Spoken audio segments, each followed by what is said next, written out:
Bonjour et bienvenue dans ce nouveau podcast. Comme je vous l'avais dit dans le précédent, le thème d'aujourd'hui sera le voyage, et plus précisément le Portugal. Nous sommes partis avec une amie du 25 au 30 janvier de Charleroi à destination de Lisbonne. Le 25 janvier, nous avons choisi de partir assez tôt pour pouvoir profiter de l'après-midi à Lisbonne, mais évidemment les plans ne se sont pas passés comme prévu. Ryanair en avait décidé autrement. 1h30 de retard, alors que nous étions déjà dans l'avion, mais nous ne décollions juste pas. Nous avons donc profité de l'après-midi à Lisbonne, et nous avons un peu fait le tour du quartier pour voir ce qu'il y avait autour, ce qui était intéressant, ce qu'on allait visiter le lendemain. Nous nous sommes réveillés le 26 janvier avec cette idée de faire le château de Saint-Georges. Le château de Saint-Georges est l'un des meilleurs endroits pour voir la vue de Lisbonne en hauteur. Et vous pouvez marcher sur les remparts, vous pouvez voir l'intérieur. C'est vraiment un château abandonné, donc il ne faut pas vous attendre à voir des meubles ou ce genre d'objets parce qu'il n'y en aura pas. C'est vraiment juste les pierres et l'histoire qu'il raconte. Pour le château de Saint-Georges, il faut compter à peu près 7,50 € par personne en tarif étudiant. Et après le château de Saint-Georges, on a décidé d'aller manger un bout et de manger local, en se disant on va tester les plats portugais. On est donc parti manger dans le resto 28E, qui est proche du château de Saint-Georges. Par respect pour le portugais, je ne prononcerai pas les noms en portugais, je les prononcerai en français, avec les explications en barre d'infos pour que vous ayez les noms en portugais. Mais donc nous sommes partis manger un plat traditionnel, un plat composé de cabillaud, avec de la crème au-dessus et du fromage grillé. Après, nous sommes partis voir la mer, où il y avait vraiment un grand soleil, et on a décidé de manger la fameuse pâtisserie réputée. C'est en fait un petit gâteau avec de la crème. Mais après cette journée assez éreintante, on a décidé de se poser au logement pour reprendre des forces avant de repartir faire les friperies. Et c'est à ce moment-là que le ciel de Lisbonne a changé complètement de météo et s'est dit on était à grand soleil avant qu'elle se pose, maintenant il va pleuvoir. Mais il faut vous imaginer qu'à Lisbonne, les routes, ce sont des montées constantes ou des descentes constantes. Il n'y a pas vraiment de route plate. C'est des montées qui peuvent être à 14% de pente, à peu près, et donc qui sont assez éprouvantes à monter. Mais alors, quand il pleut, les pavés, ça glisse.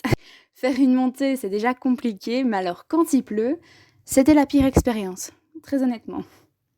Mais on ne s'est pas laissé décourager parce que la pluie, ça ne nous fait pas peur. Donc on est reparti faire les friperies. Mais la pluie au Portugal, c'est vraiment quelque chose parce que comme les routes sont en pente, l'eau ruisselle tout au long des rues. Après ce changement de météo, on a décidé de se poser tranquillement au Airbnb qu'on avait loué. Après le 27 janvier, on s'est décidé à prendre le train pour Sintra. Plusieurs personnes m'avaient conseillé Sintra en disant « Il faut absolument que tu y ailles, ça vaut la peine ». Si ça vaut la peine, on y va. J'avais lu la veille qu'il fallait prendre le bus 434. C'était vraiment la meilleure option pour aller à Sintra. Après avoir pris le train, bien évidemment. Il faut compter à peu près 1 heure de train pour aller à Sintra, plus le bus. Je n'ai pas vraiment regardé le temps de transport vu les routes, qui étaient donc en plein milieu d'une montagne avec des virages assez importants. Et donc quand on croisait une autre voiture, j'étais plus préoccupée par la route que par la destination. Mais ce qui est bien, comme le bus il amène à plusieurs endroits touristiques, le chauffeur annonce à quel endroit vous vous trouvez et donc vous devez juste savoir où vous allez. Le bus c'est à peu près 11,50 € par personne, mais très honnêtement, on ne regrette pas du tout d'avoir pris ce bus parce que quand on a vu l'état des routes, on s'est dit à pied, ça n'aurait jamais été. Et donc on se retrouve au palais de Pena, ce qui était donc notre objectif en allant à Sintra. Le palais de Pena est un palais très original parce qu'il se retrouve avec plusieurs styles. On a l'impression qu'il y a 3 monuments en un, avec les couleurs différentes, les formes différentes. Mais, de nouveau, ça ne s'est pas passé comme prévu. Il faut acheter les tickets soi-même à une borne. Et donc, pour rappel, on allait au palais de Pena. On achète les tickets pour le palais de Sintra, en pensant que c'est la même chose. On est à Sintra et on visite le palais de Pena. Donc, on s'est dit c'est peut-être juste un autre nom. Pas du tout. Le palais de Pena et le palais de Sintra ne sont pas du tout les mêmes palais. Le palais de Pena est l'un des points les plus hauts dans une colline. Le palais de Sintra est au fond du centre historique, en bas de la colline. Donc, si vous allez au palais de Sintra ou au palais de Pena, choisissez bien le bon ticket, parce que les tickets ne sont pas remboursables ni échangeables.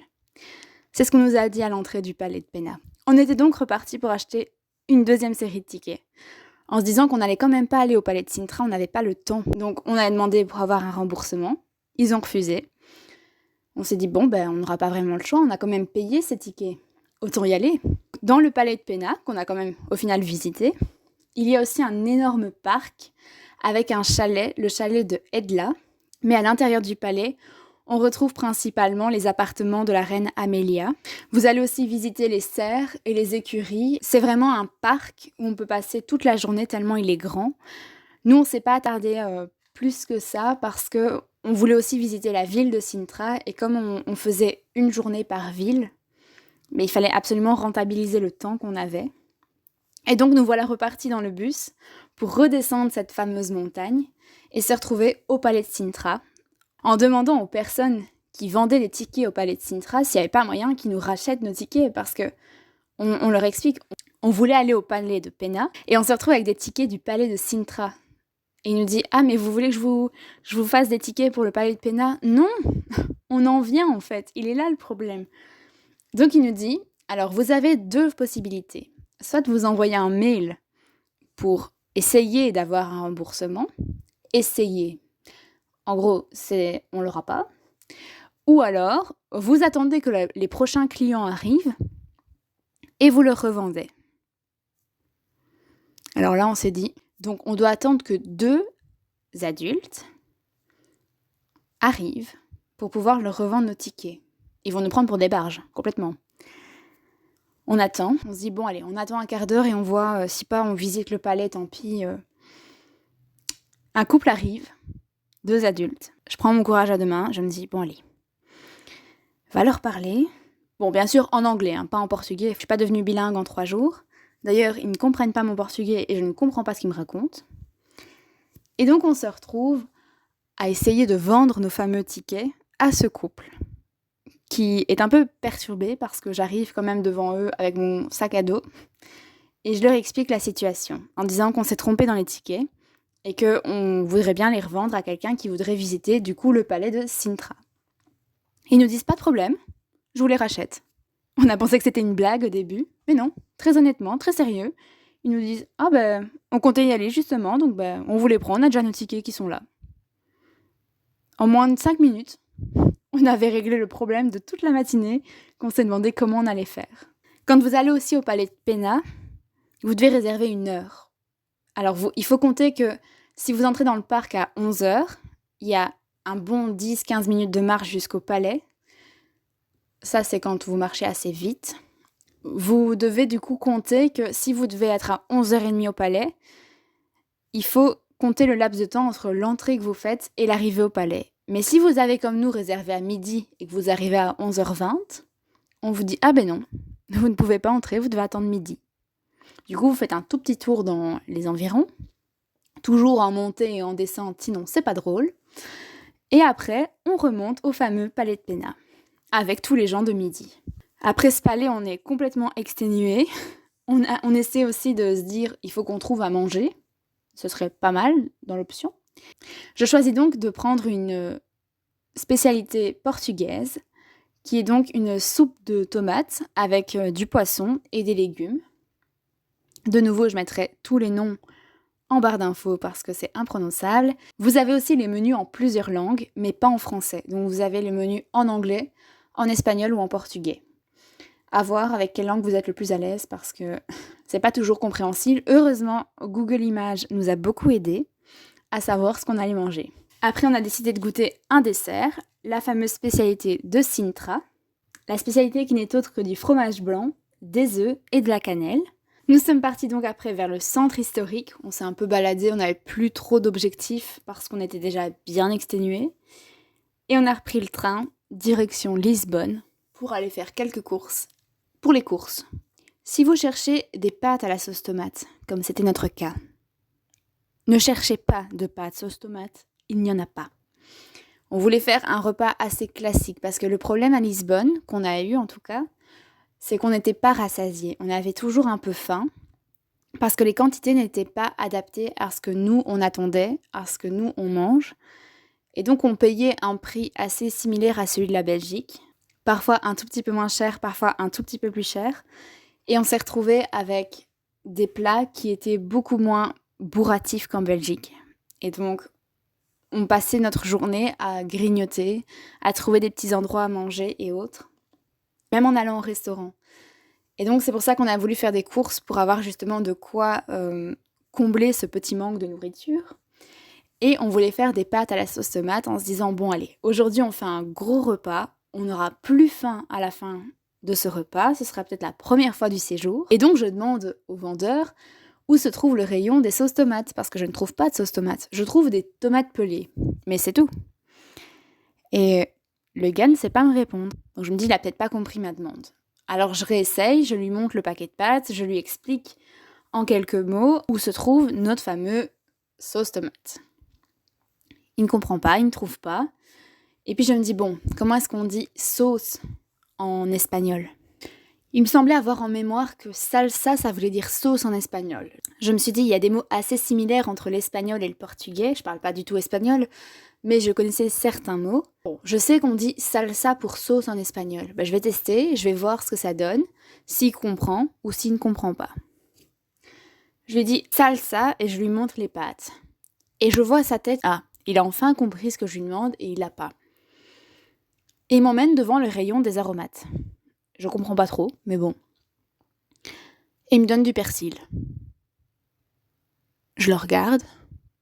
D'un air, mais pourquoi il me donne du persil ? Je lui ai demandé de la sauce tomate. Et il me montre le paquet. Salsa, en espagnol, veut dire sauce. Salsa, le même mot, la même écriture, en portugais, veut dire persil. J'ai testé, ne faites pas la même erreur. Je lui ai donc dit en anglais, j'ai essayé de lui faire comprendre que je voulais de la sauce tomate. Cette histoire a duré peut-être 7 minutes pour essayer de trouver de la sauce tomate.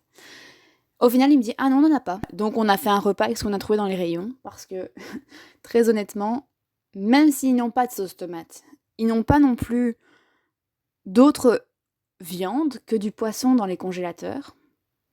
Il n'y a pas de boîte de conserve avec des raviolis, pas simples comme on peut trouver chez nous. Tout ça, il n'y a pas. En tout cas, là où on était. Bon, du coup, on a fait avec ce qu'on a trouvé. Le 28 janvier, direction Cascais. Cascais, c'est la cité balnéaire du Portugal, où on est allé manger à côté de la mer, nos petits sandwichs, avec les mouettes. Et on s'est retrouvé après à Bijoux de Cascais pour goûter les spécialités locales. Là, on avait une espèce de tarte avec des morceaux d'amandes grillés. Et j'ai pris également un petit pain à la cannelle, alors que mon ami a pris la spécialité locale au citron, avec la même petite tarte avec les amandes que moi. C'était vraiment superbe. Et là, on s'est dit, mais qu'est-ce qu'on va aller visiter à Cascais ? On est allé à la bouche de l'enfer. Alors, dit comme ça, on se dit, mais dans quoi on va encore s'embarquer ? En sachant que on ne fait que monter et descendre. La bouche de l'enfer. Ça sonne pas bon signe. On y va. On se dirige dans la bouche de l'enfer, qui est en fait un endroit où la roche s'est creusée par le temps. Et il y a donc une grande arche où apparemment, on n'a pas vécu ça, mais apparemment quand il y a des grandes vagues, c'est très impressionnant et vous pouvez vraiment avoir cet effet de dangerosité quand vous marchez rien que sur les pierres où vous pouvez marcher. Donc les gens sont amassés à cet endroit-là pour faire de belles photos parce que c'est un cadre qui est vraiment très joli. Vous avez les pierres en fond, vous avez la mer de l'autre côté. Et après, vous pouvez vous rediriger vers le centre-ville, qui n'est pas très très loin à pied, à 1 ou 2 kilomètres, parce que quand on avait des petits trajets de 1-2 kilomètres grand maximum, on les faisait à pied. Les transports coûtent assez cher. si vous prenez juste les tickets, parce que vous avez donc le tram qui est à 3 € aller et 3 € retour.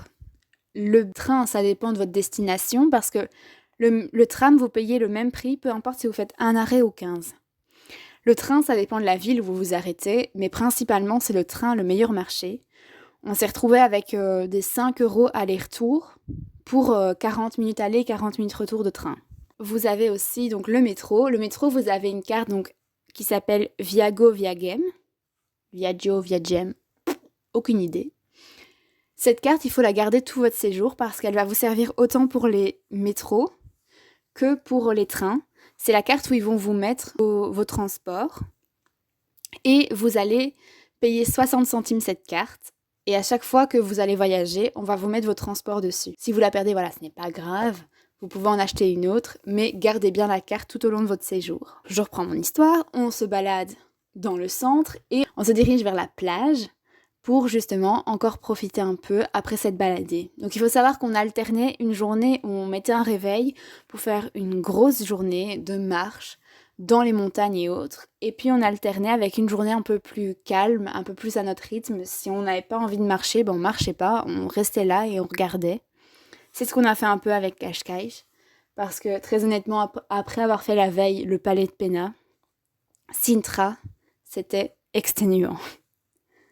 Et donc pour finir notre petite soirée, on est allé manger chez Tapas and Friends, qui propose donc des petits tapas. Et de nouveau, les prix ne sont pas du tout en rapport avec la quantité de nourriture qu'on a. Donc on s'est retrouvé à payer 40 € pour nous deux et rester un peu sur notre faim. Le 29 janvier, nous étions partis prendre le bus. De nouveau, 15 minutes de marche pour aller jusqu'au bus. Et là, cet arrêt est supprimé. Veuillez vous rendre à telle adresse. Bon bah c'est pas grave, on va aller à l'autre adresse. On va à l'autre adresse, 15 minutes de marche de nouveau. Cet arrêt est supprimé. Veuillez vous rendre à telle adresse. On remarche 15 minutes. Cet arrêt est supprimé. On se dit, oh c'est bon, hein, stop, on est presque arrivé au train, alors que de base on devait prendre le bus. Du coup, bah, on a pris le train pour Belém. Alors à Belém, il y a 2 choses vraiment à voir. C'est le monastère des Hiéronymites et la tour de Belém. Le monastère, on est allé un dimanche du coup. Et il faut savoir que le dimanche matin, de 9h30 à 14h, c'est gratuit pour les habitants de Lisbonne. N'y allez pas un dimanche matin. C'est une très mauvaise idée. Vous allez faire comme nous 45 minutes de file, alors que vous payez 5 €, que ce soit le matin, l'après-midi ou un autre jour. Donc, évitez le dimanche matin. Et vous allez donc rentrer dans le monastère qui, de nouveau, l'extérieur du monastère, mais jamais vraiment l'intérieur. Notre visite a duré 20 minutes à l'intérieur, alors qu'on a pris notre temps. On ne s'est pas du tout dépêché. C'est parce qu'on marchait juste à l'extérieur du monastère, dans les petits couloirs, et on a visité 2 ou 3 pièces à l'intérieur. Mais on ne voyait pas, par exemple, des habits traditionnels, on ne voyait pas des modes de vie, juste la salle du buffet, une salle où il y avait la tombe d'un roi, et une autre salle. Ensuite, on est parti voir la tour de Belém. Alors, la tour de Belém, elle est très jolie parce qu'elle est à côté de la mer. Elle est vraiment comme sur un petit ponton. Le problème de la tour de Belém, c'est que vous pouvez la visiter de l'intérieur, mais de nouveau, vous êtes parti pour de longues files. Quand on a vu la file, après avoir fait l'autre file du monastère, on s'est dit « Oh non, pas une deuxième fois ». Donc, on n'a pas visité l'intérieur. Et il faut savoir qu'à chaque fois, pour visiter l'intérieur des monuments, c'est entre 5 et 15 €. Il faut prévoir un budget si vous voulez faire plusieurs monuments, ainsi que si vous mangez au restaurant tous les jours, et les transports. La tour de Belém, du coup, elle nous a permis d'avoir un cadre vraiment superbe. On était posés vraiment dans les gros cailloux qu'il y avait à côté et on regardait la mer avec les petits bateaux passés. Donc c'était vraiment très joli. On a regardé sur Google Images pour voir si l'intérieur valait vraiment la peine.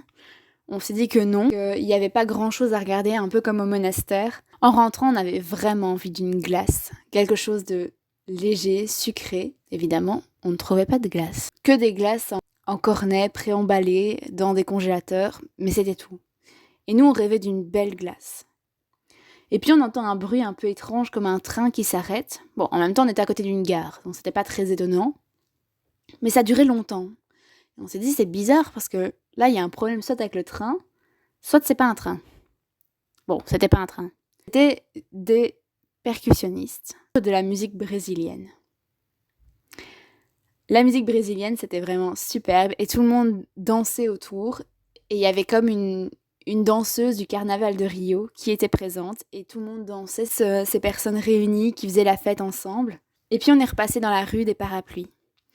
Il y a une rue assez colorée, qui est assez instagrammable aussi au passage, où on peut faire des photos avec les parapluies. Les gens sont très présents, les gens font des photos, donc il est rare que vous soyez seul sur votre photo des parapluies.